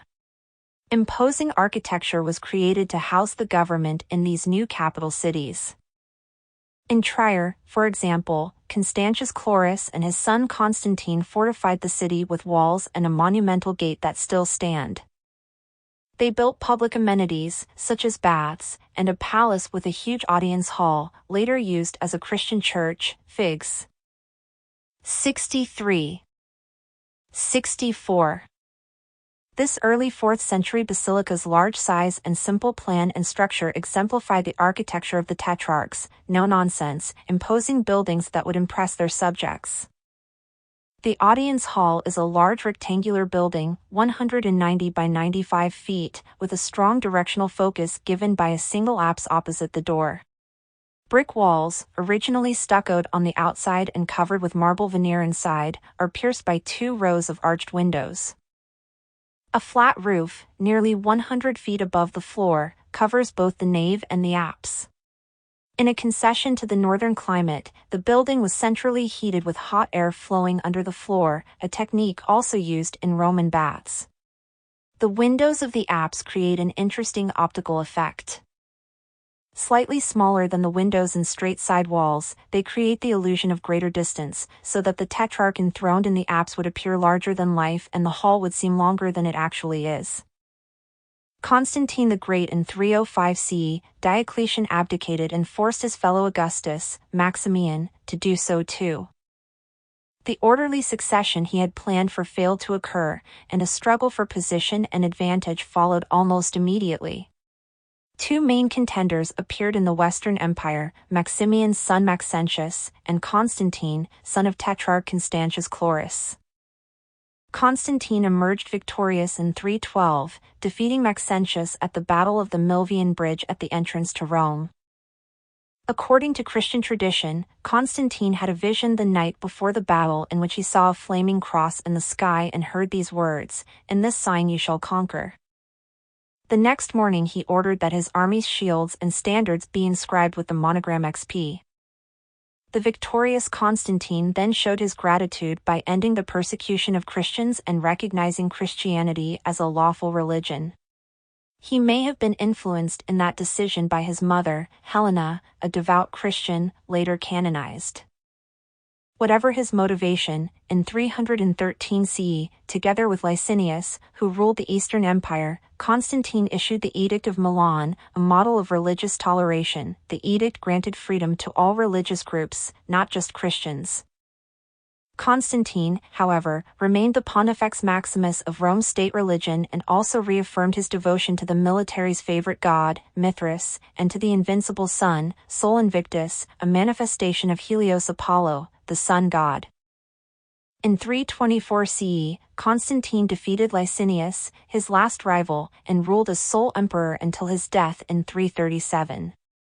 He made the port city of Byzantium the new capital of the Roman Empire after his last visit to Rome in 325, and renamed the city after himself, Constantinople. Rome, which had already ceased to be the seat of government in the West, further declined in importance. The Arch of Constantine in Rome, next to the Colosseum, the Senate erected a triumphal arch to commemorate Constantine's victory over Maxentius, Fig. 65, a huge, triple arch that dwarfs the nearby Arch of Titus, cfig.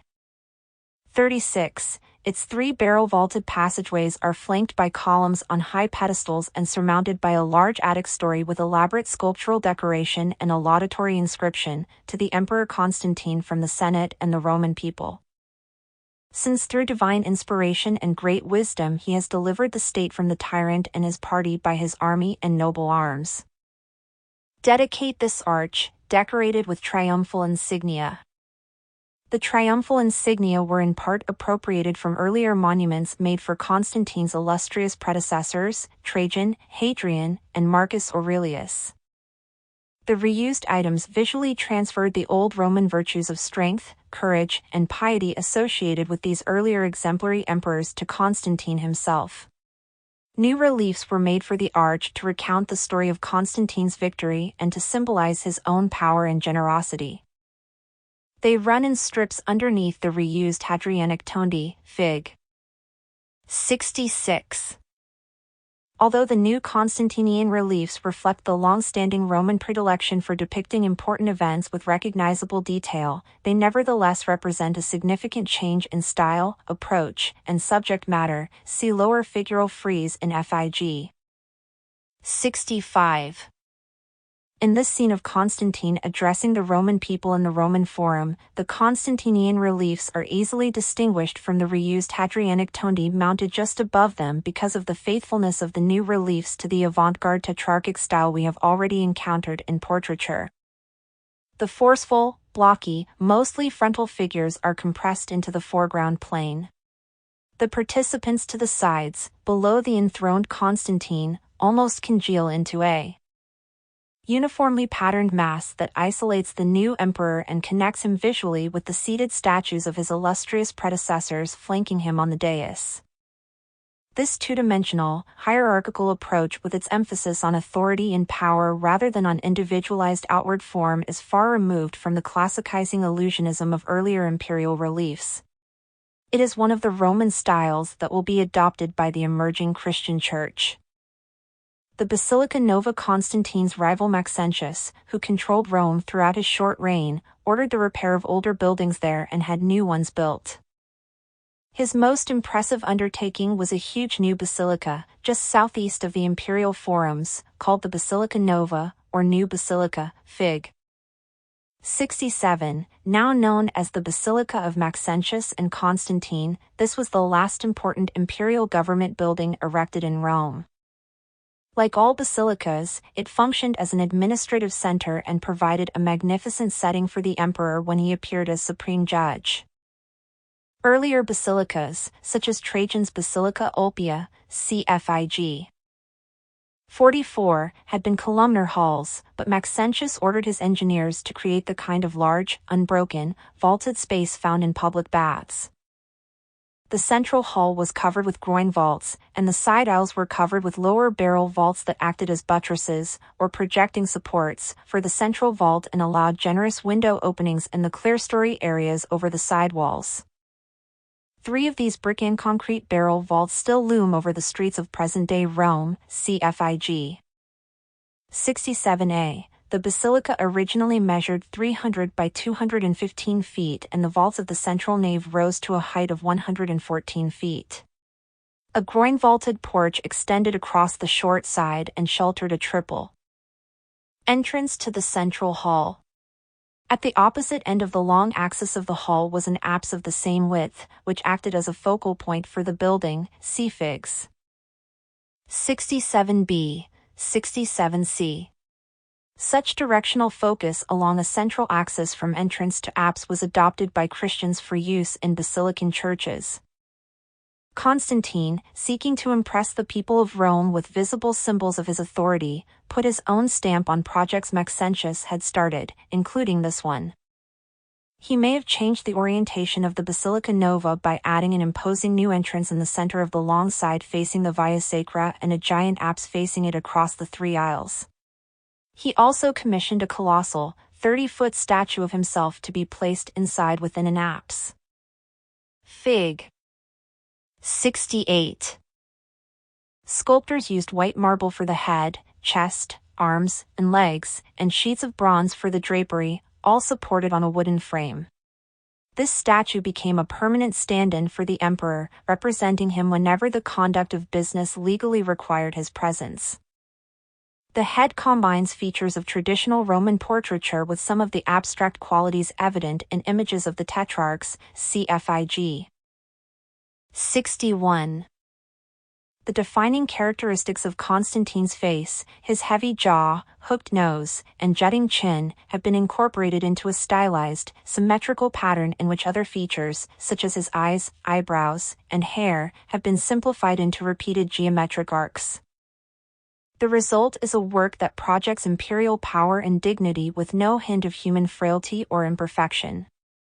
Roman art after Constantine. Although Constantine was baptized only on his deathbed in 337, Christianity had become the official religion of the empire by the end of the 4th century, and non-Christians had become targets of persecution.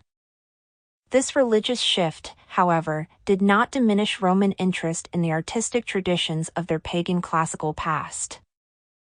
A large silver platter dating from the mid-4th century CE, Fig.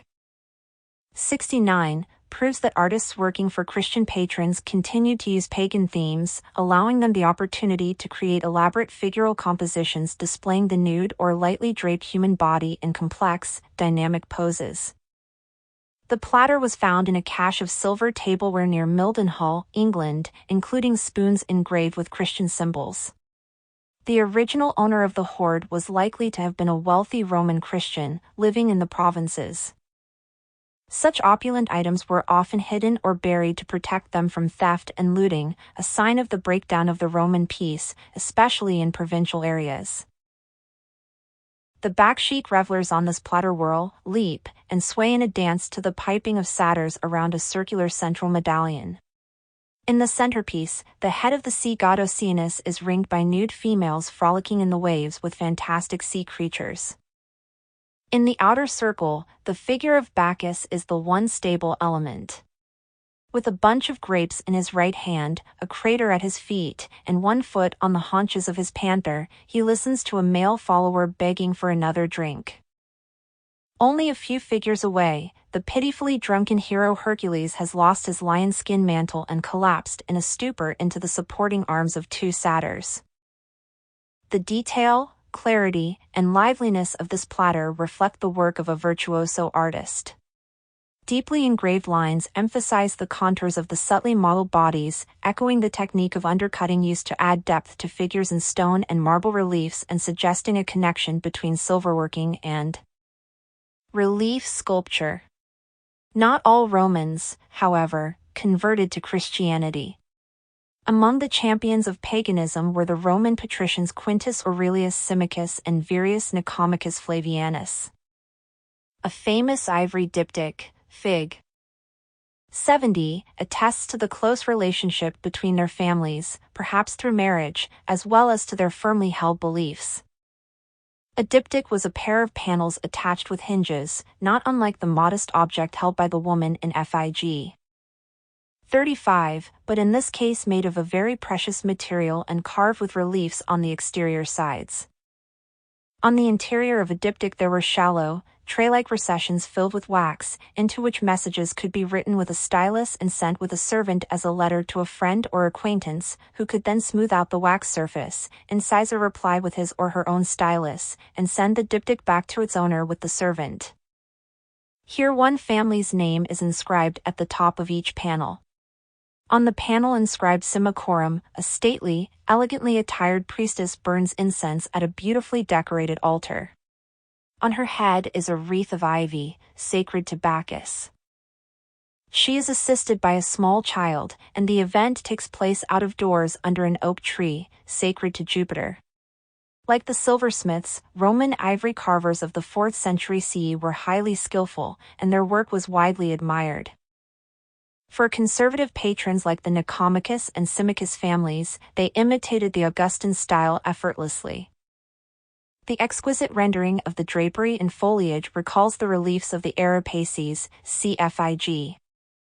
22. Classical subject matter remained attractive to artists and patrons throughout the late Roman period. Even such great Christian thinkers as the 4th century CE Bishop Gregory of Nazianzus spoke out in support of the right of the people to appreciate and enjoy their classical heritage, so long as they were not seduced by it to return to pagan practices. As a result, stories of the ancient gods and heroes entered the secular realm as lively, visually delightful, even erotic decorative elements.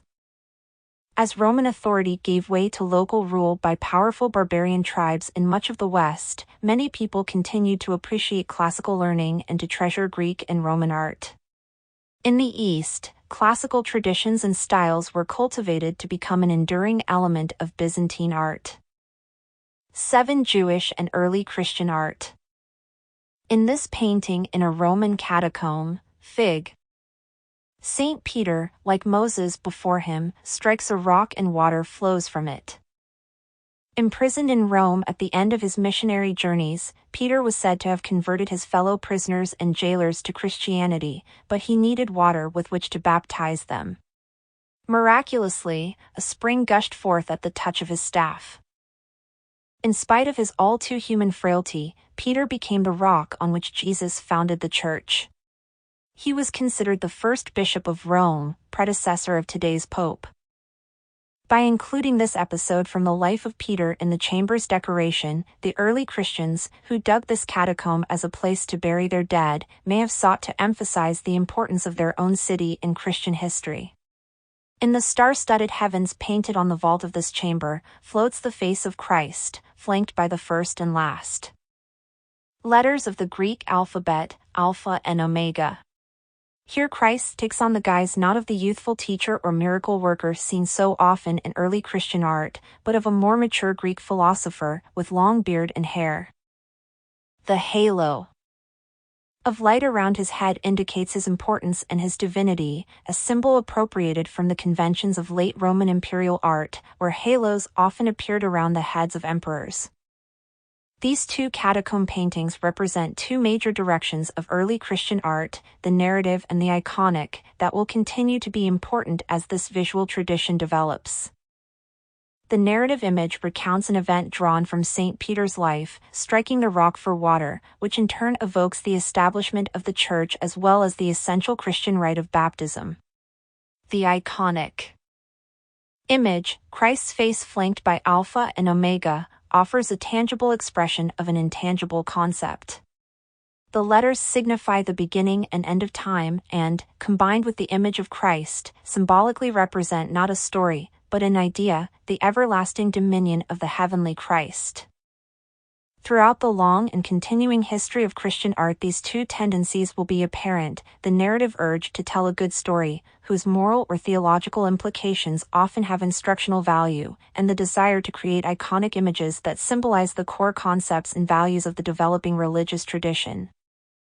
In both cases, the works of art take on meaning only in relation to viewers' stored knowledge of Christian stories and beliefs.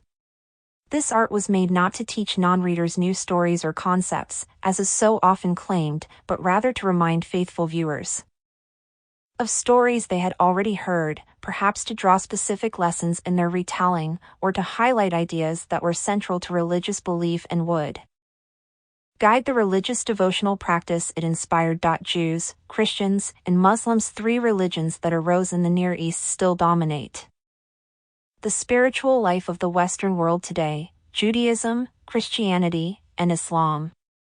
All three are monotheistic, believing that the same God of Abraham created and rules the universe, and hears the prayers of the faithful. Jews believe that God made a covenant, or pact, with their ancestors, the Hebrews, and that they are God's chosen people.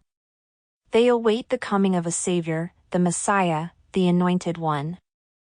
Christians believe that Jesus of Nazareth was that Messiah.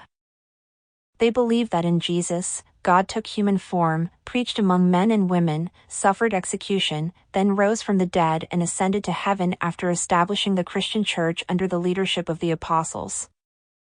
Muslims, while accepting the Hebrew prophets and Jesus as divinely inspired, believe Muhammad to be the last and greatest prophet of God, the messenger of God through whom Islam was revealed some 6 centuries after Jesus' lifetime. All three are religions of the book, that is, they have written records of God's will and words: the Hebrew Bible, the Christian Bible, which includes the Hebrew Bible as its Old Testament as well as the Christian New Testament, and the Muslim Quran, believed to be the Word of God as revealed in Arabic directly to Muhammad through the Archangel Gabriel. Judaism and Christianity in the late Roman world. Both Judaism and Christianity existed within the Roman Empire, along with various other religions devoted to the worship of many gods. The variety of religious buildings excavated in present-day Syria at the abandoned Roman outpost of Dura Europos represents the cosmopolitan religious character of Roman society in the 2nd and 3rd centuries. The settlement, destroyed in 256 CE, included a Jewish house synagogue, a Christian house church, shrines to the Persian cults of Mithras and Zoroaster, and temples to Greek and Roman gods, including Zeus and Artemis. Early Jewish art. Although we concentrate here on the art and architecture of the late Roman world, Jewish art has a much longer history. The Jewish people trace their origin to a Semitic people called the Hebrews, who lived in the land of Canaan. Canaan, known from the 2nd century CE by the Roman name Palestine, was located along the eastern edge of the Mediterranean Sea. Map.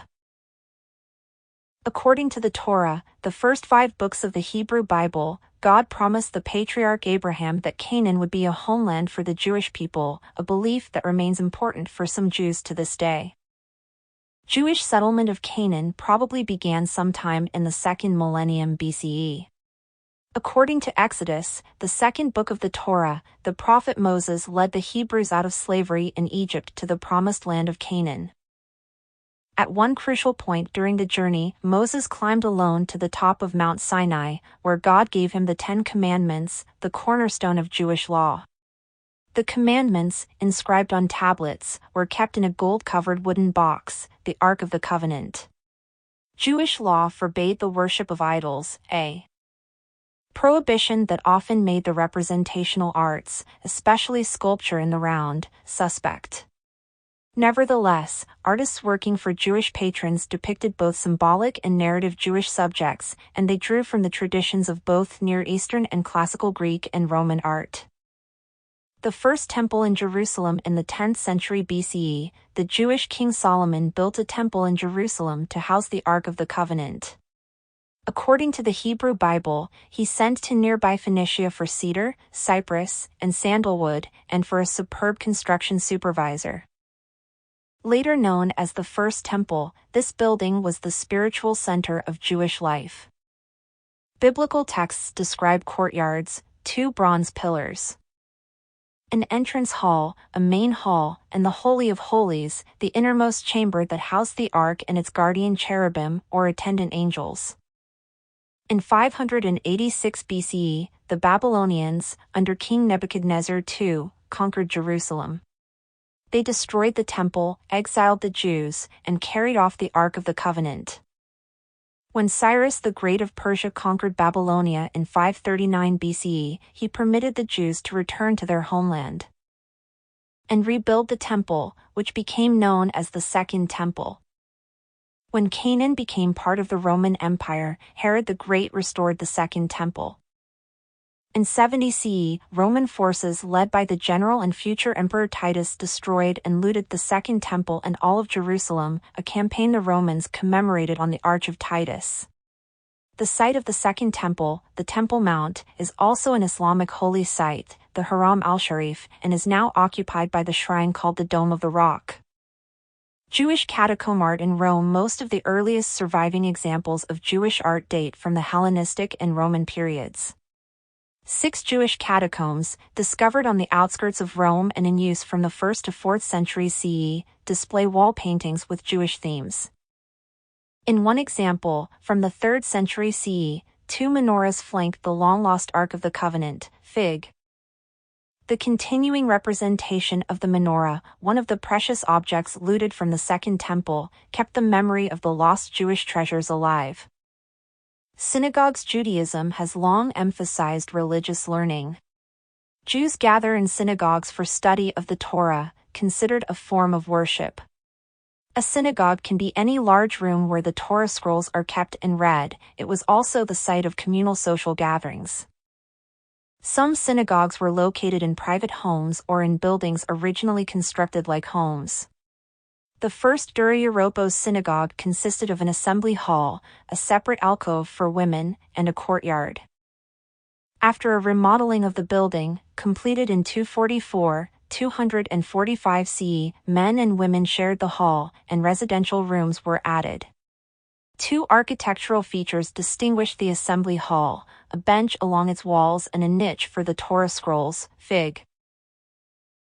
Scenes from Jewish history and the story of Moses, as recorded in Exodus, unfold in a continuous visual narrative around the room, employing the Roman tradition of epic historical presentation, CFIG. 48. In the scene of the crossing of the Red Sea. Fig. Moses appears twice to signal sequential moments in the dramatic narrative. To the left he leans toward the army of Pharaoh, which is marching along the path that had been created for the Hebrews by God's miraculous parting of the waters, but at the right, wielding his authoritative staff, Moses returns the waters over the Egyptian soldiers to prevent their pursuit. Over each scene hovers a large hand, representing God's presence in both miracles, the parting and the unparting, using a symbol that will also be frequent in Christian art. Hierarchic scale makes it clear who is the hero in this two-part narrative, but the clue to his identity is provided only by the context of the story, which observers would have already known. In addition to house synagogues, Jews built meeting places designed on the model of the ancient Roman basilica. A typical basilica synagogue had a central nave, an aisle on both sides, separated from the nave by a line of columns, a semicircular apse with Torah shrine in the wall facing Jerusalem, and perhaps an atrium and porch, or narthex. The small 5th century CE synagogue at Beth Alpha, discovered between the Gilboa Mountains and the River Jordan by farmers in 1928, fits well into this pattern, with a 3-nave interior, vestibule, and courtyard. Like some other very grand synagogues, it also has a mosaic floor, in this case a later addition from the 6th century. Most of the floor decoration is geometric in design, but in the central nave there are 3 complex panels full of figural compositions and symbols created using 21 separate colors of stone and glass tesserae. The images of ritual objects, a celestial diagram of the zodiac, and a scene of Abraham's near sacrifice of Isaac, bordered by strips of foliate and geometric ornament, draw on both classical and Near Eastern pictorial traditions. Early Christian art at age 30, a Palestinian Jew named Jesus gathered a group of followers, male and female. He performed miracles of healing and preached love of God and neighbor, the sanctity of social justice, the forgiveness of sins, and the promise of life after death. Christian belief holds that, after his ministry on earth, Jesus was executed by crucifixion, and after 3 days rose from the dead. The Christian Bible is divided into 2 parts, the Old Testament and the New Testament. The life and teachings of Jesus of Nazareth were recorded between about 70 and 100 CE in New Testament Gospels attributed to the 4 evangelists, Matthew, Mark, Luke, and John. The order was set by Saint Jerome, an early church scholar who translated the Christian scriptures from Greek into Latin. In addition to the 4 Gospels, the New Testament includes the Acts of the Apostles and the Epistles, 21 letters of advice and encouragement written to Christian communities in Greece, Asia Minor, and other parts of the Roman Empire. The final book is Revelation, a series of enigmatic visions and prophecies concerning the eventual triumph of God at the end of the world, written about 95 CE. The early church Jesus limited his ministry primarily to Jews. It was his apostles, as well as later followers such as Paul, who took his teachings to Gentiles. Despite sporadic persecutions, Christianity persisted and spread throughout the Roman Empire. The government formally recognized the religion in 313, and Christianity grew rapidly during the 4th century. As well-educated, upper-class Romans joined the Christian Church. They established an increasingly elaborate organizational structure, ever more complicated rituals and doctrine, and ambitious and elaborate works of art and architecture. Christian communities became organized by geographic units, called dioceses, along the lines of Roman provincial governments. Senior church officials called bishops served as governors of dioceses made up of smaller units, known as parishes, headed by priests. A bishop's church is a cathedral, a word derived from the Latin cathedra, which means chair but took on the meaning of bishop's throne. Communal Christian worship focused on the central mystery, or miracle, of the incarnation of God in Jesus Christ and the promise of salvation. At its core was the ritual consumption of bread and wine, identified as the body and blood of Christ, which Jesus had inaugurated at the Last Supper, a Passover Seder meal with his disciples just before his crucifixion. Around these acts developed an elaborate religious ceremony, or liturgy, called the Eucharist. The earliest Christians gathered to worship in private apartments or houses, or in buildings constructed after domestic models such as the 3rd century church house excavated at Duri-Robos. As their worship became more ritualized and complicated, however, Christians developed special buildings, churches and baptistries, as well as specialized ritual equipment. They also began to use art to visualize their most important stories and ideas, cfig. The earliest surviving Christian art dates to the early 3rd century and derives its styles and its imagery from Jewish and Roman visual traditions. In this process, known as syncretism, artists assimilate images from other traditions either unconsciously or deliberately, and give them new meanings. For example, orant figures, worshippers with arms outstretched in prayer, can be pagan, Jewish, or Christian, depending on the context in which they occur. Perhaps the best-known syncretic image is the Good Shepherd. In pagan art, he was Apollo, or Hermes the shepherd, or Orpheus among the animals, or a personification of philanthropy. For early Christians, he became the Good Shepherd of the Psalms and the Gospels. Such images, therefore, do not have a stable meaning, but are associated with the meaning that a particular viewer brings to them. They remind rather than instruct. Catacomb paintings. Christians, like Jews, used catacombs for burials and funeral ceremonies, not as places of worship. In the Christian catacomb of Comedilla, dating from the 4th century, long rectangular niches in the walls, called loculi, each held 2 or 3 bodies.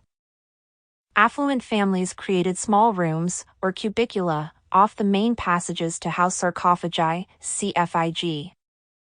The cubicula were hewn out of tuffo, a soft volcanic rock, then plastered and painted with imagery related to their owners' religious beliefs.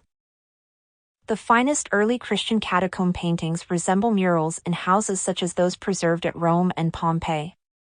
One 4th century Roman catacomb contained remains, or relics, of SS Peter and Marcellinus, 2 3rd century Christians martyred for their faith. Here, the ceiling of a cubiculum is partitioned by a central medallion, or round compartment, and 4 semicircular lunettes, framed by arches, fig.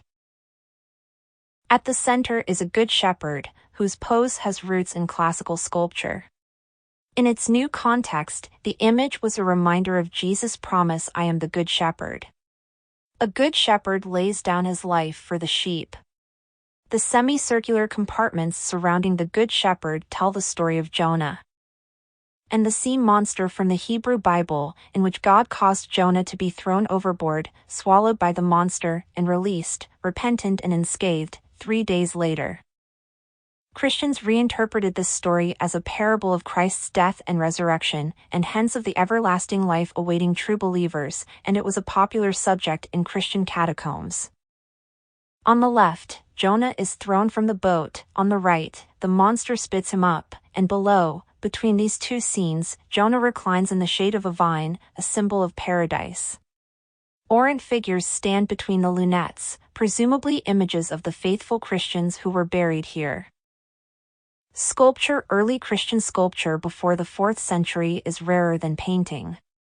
What survives is mainly sarcophagi and small statues and reliefs. A remarkable set of small marble figures, discovered in the 1960s and probably made in 3rd century Asia Minor, features a gracious Good Shepherd, fig.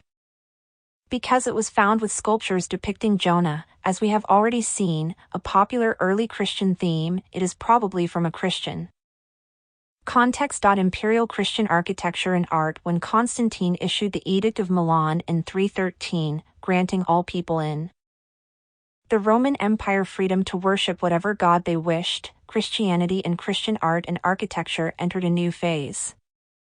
Sophisticated philosophical and ethical systems developed, incorporating many ideas from Greek and Roman pagan thought. Church scholars edited and commented on the Bible, and the papal secretary who would become Saint Jerome undertook a new translation from Hebrew and Greek versions into Latin, the language of the Western Church. The so-called Vulgate became the official version of the Bible. Rome, the developing Christian community, had special architectural needs. Greek temples had served as the house and treasury of the gods, forming a backdrop for ceremonies that took place at altars in the open air, but with Christianity, an entire community needed to gather inside a building to worship. Christians also needed locations for special activities such as the initiation of new members, private devotion, and burials. Beginning with the age of Constantine, pagan basilicas provided the model for congregational churches, and tombs provided a model for baptistries and martyrs' shrines. Old St. Peter Constantine ordered the construction of a large new basilican church to mark the place where Christians believed St. Peter was buried. Figs. 9. 13. Our knowledge of what is now called Old St. Peter's is based on written descriptions, drawings made before and while it was being dismantled, the study of other churches inspired